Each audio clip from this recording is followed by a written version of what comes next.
वो क्या है? अच्छा, इसकी शुरुआत एचडीएफसी ने की है। एचडीएफसी ने कंफर्म किया कि अब यूपीआई बेस्ड कैश विड्रॉल भी आपकी मंथली फ्री लिमिट में काउंट होगा। अब समझाता हूं, होता क्या है कि आपके बैंक ने आपको 5 फ्री विड्रॉल हर महीने दिए हैं। 5 फ्री विड्रॉल कहने का मतलब 5 बार जब आप एटीएम से पैसे निकालते हो तो उतना फ्री है, उसमें कोई चार्ज नहीं लगता, लेकिन उसके बाद निकालते हो तो उसमें लगता है। पहले क्या होता था कि आपने 5 बार कार्ड से निकाल लिया, कोई चार्ज नहीं लगता था, एक्स्ट्रा चार्ज नहीं लगा, और फिर उसके बाद आपने यूपीआई से भी निकाल लिया, चलो वो भी फ्री है। लेकिन अब क्या होगा? आपने 3 बार कार्ड से जैसे ही निकाला, कितना? 3 बार, 2 बार यूपीआई से निकाला, तो हो गए आपके 5 ट्रांजेक्शन भैया। 5 ट्रांजेक्शन की फ्री लिमिट, मतलब जो एक्स्ट्रा चार्ज नहीं लगने वाला, हो गया इतना ही। मतलब यूपीआई वाला भी काउंट हो गया, एटीएम विड्रॉल भी काउंट हो गया। पहले यूपीआई का काउंट अलग था, एटीएम विड्रॉल का काउंट अलग था। अब अगर एक और बार आपने निकाल लिया कार्ड से या क्यूआर स्कैन करके निकाल लिया, तो 23 रुपए पर ट्रांजेक्शन लगेगा आपको चार्ज, और उस पर जीएसटी अलग से ऐड होगा। मेट्रो सिटीज जैसे दिल्ली हो गया, मुंबई हो गया, बेंगलुरु हो गया, इन सब में दूसरे बैंक के एटीएम पर 3 फ्री विड्रॉल मिल रहे हैं, और नॉन मेट्रो में जो छोटे शहर हैं उसमें 5 मिल रहे हैं। अब बैंक का क्या कहना है वो सुनो। बैंक कहती है कैश यूज करने का कॉस्ट तो सेम है ना भैया, चाहे कार्ड स्वाइप करो या क्यूआर कोड स्कैन करो, तो हमने 5 लिमिट तो दे दी है आपको। तो सर, अगली बार जब आप एटीएम पे जाओ तो दिमाग में जरूर रखना कि यूपीआई फ्री नहीं रहा। अब 23 रुपए चुपचाप कट जाएंगे, पता भी नहीं चलेगा आपको, इसलिए ट्रांजेक्शन का ख्याल, गिनती जरूर रखिएगा। दूसरा जो बड़ा बदलाव हुआ है, और ये होने वाला है, ध्यान से सुनिएगा, इसी में सबसे ज्यादा लोग फंसेंगे, क्योंकि इसलिए मैं कह रहा हूं ध्यान से सुनो। 2026 में ना आपका कैश फ्लो, मतलब जो भी आप बड़ा खर्चा होगा, उसकी बहुत टाइट रिपोर्टिंग होने वाली है। सीधे इनकम टैक्स डिपार्टमेंट के डैशबोर्ड पे दिखेगा आपका कोई भी बड़ा खर्चा। पैन कार्ड की इंपॉर्टेंस बढ़ती जा रही है। आपने गाड़ी खरीदी, पैन मांगा जाएगा आपसे। गाड़ी बेचोगे, वहां पैन की जरूरत लगेगी। महंगी घड़ी ले ली आपने, वहां भी पैन देना होगा। एक्सपेंसिव फर्नीचर खरीदा, वहां भी पैन लगेगा। मतलब कोई भी हाई वैल्यू ट्रांजैक्शन करोगे, तुरंत बैंक और मर्चेंट को रिपोर्ट करनी होगी। वो रिपोर्ट कैसे? आपके पैन के जरिए चली जाती है, इसीलिए हर जगह आपसे पैन मांगा जाएगा। और सुनो, कैश पेमेंट करना अब भूल जाओ, बहुत मुश्किल होने वाला है। अगर आप कैश में लेन देन करते हो तो मुसीबत आएगी कैश में लेन देन करने वालों को, क्योंकि हाई वैल्यू ट्रांजैक्शन की लिमिट जरा समझ लो, तब आपको समझ में आएगा। अगर पूरे साल में सेविंग अकाउंट में 10 लाख या उससे ज्यादा कैश डिपॉजिट किया या निकाला, तो इनकम टैक्स डिपार्टमेंट को रिपोर्ट चली जाएगी ऑटोमेटिक।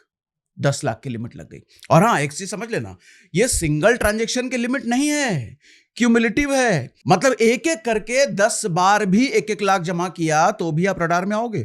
मतलब पूरे साल का 10 लाख होना चाहिए, चाहे 10 लाख एक बार में हो जाए या साल का मिला करके थोड़े थोड़े ट्रांजैक्शन करके 10 लाख हो जाए, रडार में आ जाओगे। रडार में कहने का मतलब नजर में आओगे आप इनकम टैक्स डिपार्टमेंट के। क्रेडिट कार्ड का बिल 1 लाख से ज्यादा है और कैश में भरा, तुरंत नजर में आ जाओगे। रियल एस्टेट में कैश देना लेना है भैया, तो खत्म हो गया वो। किसी एक इंसान ने एक दिन में 2 लाख से ज्यादा कैश लिया या दिया, पेनल्टी लगेगी 100%। मतलब 3 लाख लिया तो 3 लाख की एक्स्ट्रा पेनल्टी अलग से हो जाएगी। तो कैश को सरकार डिस्करेज कर रही है, कैश में लेन देन नहीं होनी चाहिए। डिजिटल में एनईएफटी ट्रांजैक्शन हो गया, आरटीजीएस हो गया, एक दिन में 10 लाख की ट्रांजैक्शन वो भी रिपोर्ट होगी।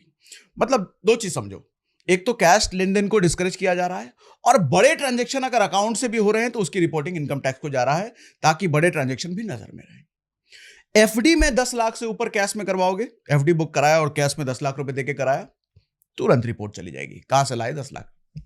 बॉटम लाइन ये है कि जो भी बड़ी ट्रांजैक्शन है भैया, उसका प्रूफ रखो। इनकम डिपार्टमेंट नोटिस भेजे तो जस्टिफिकेशन तैयार रखो। इनकम टैक्स डिपार्टमेंट जब नोटिस भेजती है, उसका मतलब ये नहीं कि आप गुनहगार हो। इनकम टैक्स डिपार्टमेंट सवाल पूछ रही है, अगर आपके पास जवाब है तो आपको कोई दिक्कत नहीं है, जवाब नहीं है तब तो भैया लपेटे जाओगे। तीसरा बदलाव सुनो, और ये थोड़ा सा स्कैरी है, डरावना है ये। क्यों? समझो। अप्रैल 2026 से इनकम टैक्स डिपार्टमेंट के पास अथॉरिटी है कि वो सिर्फ आपका बैंक स्टेटमेंट ही नहीं, आपकी सोशल मीडिया प्रोफाइल भी चेक कर सकते हैं। वेरिफिकेशन के लिए। हालांकि ये छोटे ट्रांजैक्शन के लिए नहीं है, लेकिन अगर कुछ बड़ा इनकम टैक्स से छुपाया जा रहा हो तो इनकम टैक्स को अब बहुत ज्यादा एक्सेस आपके सोशल मीडिया प्रोफाइल की है। कैसे काम करेगा ये, ध्यान से समझो। देखो, नए इनकम टैक्स एक्ट 2025 के मुताबिक, एक्ट 2025 ही है, लागू 26 से हुआ है, लोगों ने एक्ट 2026 का नाम लिया है, तो इसलिए मैंने करेक्ट कर दिया, एक्ट 2025 ही है। इस एक्ट के अकॉर्डिंग अथॉरिटीज के पास पावर है, मतलब सरकारी अथॉरिटीज के पास पावर है कि आपके डिजिटल फुटप्रिंट्स स्कैन किए जा सकते हैं सरकारी अथॉरिटीज के द्वारा। मान लो आपने आईटीआर भरा है 15 लाख रुपए का, 15 लाख रुपए का आपने आईटीआर भरा साल का, फिर इंस्टाग्राम पर 6 करोड़ की गाड़ी का फोटो डाल रहे हो, हर दूसरे तीसरे महीने इंटरनेशनल ट्रिप पर जा रहे हो, तो इनकम टैक्स डिपार्टमेंट आपके बैंक डेटा और सोशल मीडिया को मैच करेगा कि भैया ये कहां से कर रहा है, ये कैश में कभी पैसे दिखा रहा है, रील बना रहा है, घूमना फिरना गाड़ी दिखा रहा है और 15 लाख का आईटीआर बना है। तो बिना आपसे पूछे आपके सोशल मीडिया के बेस पे आपको आ जाएगी नोटिस। तो आज के बाद सोशल मीडिया पे कुछ डालो तो सावधानी से डालना। आपका आईटीआर और सोशल मीडिया का डेटा मैच नहीं हुआ, नोटिस आएगा। सोर्स ऑफ वेल्थ एक्सप्लेन करो भैया, कहां से दिखाया जा रहा है। तो सर 2026 में आपकी सोशल मीडिया प्रोफाइल एसेंशियली आपका टैक्स डॉक्यूमेंट बन चुका है, तो सावधान रहना। कुछ भी फ्लेक्स करने से पहले एक सेकंड सोच लो, इनकम आईटीआर में उतना दिखाया है कि नहीं दिखाया है। नहीं दिखाया है तो वो फोटो हटा लो या डालो ही मत, नहीं तो लपेटे में आ जाओगे। चलो एक अच्छी खबर भी बता देता हूं आपको, इतना डरा दिया, कुछ खुशी की बात भी बता देता हूं। 1 अप्रैल 2026 से आरबीआई ने जीरो बैलेंस अकाउंट, यानी इसको BSBD अकाउंट्स बोलते हैं, इनको काफी पावर दी है। पहले क्या होता था कि जीरो बैलेंस अकाउंट वालों को बैंक लो प्रायोरिटी पे रखते थे। कभी कोई सर्विस रेस्ट्रिक्ट कर दी, कभी मना कर दिया, कभी कल आना, लंच टाइम चल रहा है, मैं इनको ज्यादा वैल्यू नहीं दी जाती थी। अब नहीं होगा, अब जीरो बैलेंस अकाउंट होल्डर्स को सुविधाएं मिलेंगी। अनलिमिटेड कैश डिपॉजिट मिलेगा, जितनी बार चाहो, कोई चार्ज नहीं लगेगा भैया। फ्री एटीएम कम डेबिट कार्ड मिलेगा, कोई एनुअल मेंटेनेंस चार्ज नहीं लगेगा। फ्री चेकबुक मिलेगा एक लिमिट तक की। फ्री डिजिटल पेमेंट आप कर सकते हो, यूपीआई करो, एनईएफटी करो, आरटीजीएस करो, इस पर कोई हिडन चार्जेस नहीं है। मंथली कम से कम 4 फ्री एटीएम विड्रॉल्स मिल रहे हैं, और ये सब चीजें आरबीआई ने मैंडेटरी करी है। और मिनिमम बैलेंस, इसकी कोई जरूरत ही नहीं है, बात ही हमने करी जीरो बैलेंस अकाउंट वालों के लिए। आरबीआई ने बैंक्स को साफ बोल दिया है कि जीरो बैलेंस वालों को आप मना नहीं कर सकते, उनको लो प्रायोरिटी पर नहीं रख सकते। जिनको पहले बैंकिंग चार्जेस से डर लगता था, ये रूल उनके लिए है कि भैया बहुत सारे चार्जेस हटा दिए गए हैं, आपके लिए है ही नहीं वो चार्जेस। अब 5वां बड़ा बदलाव सुनो। 5वां बदलाव यूलिप प्लान लेने वालों के लिए है, जो एक बड़ा झटका है। देखो, जिन यूलिप का सालाना प्रीमियम 2.5 लाख से ज्यादा है, उन पर अब सेक्शन 10(10)(d) की टैक्स एग्जम्पशन बंद हो गई है। ऐसे यूलिप अब कैपिटल एसेट माने जाएंगे। 1 साल से ज्यादा होल्ड करने पर इक्विटी म्यूचुअल फंड की तरह 12.5% LTCG टैक्स यहां भी लगेगा। यानी कि जो लोग यूलिप को टैक्स फ्री इन्वेस्टमेंट की तरह यूज करते थे, उनकी चाल अब बंद हो गई। मतलब यूलिप वालों को टैक्सेशन पॉइंट ऑफ व्यू से इंश्योरेंस की तरह कम और इन्वेस्टमेंट की तरह ज्यादा देखा जाएगा। देखो, वैसे भी मैं कई बार कह चुका हूं कि अगर आपको इंश्योरेंस लेना हो तो 2 ही इंश्योरेंस सबसे प्योर होता है, हेल्थ इंश्योरेंस और टर्म इंश्योरेंस। आप कहोगे 2 इंश्योरेंस क्यों? तो भैया बता दें कि जिन 2 इंश्योरेंस की मैं बात कर रहा हूं, वो आपके और आपके परिवार के लिए बहुत जरूरी होता है। ये इतना जरूरी है कि सरकार ने इसको टोटली जीएसटी फ्री कर दिया है, मतलब 0% जीएसटी।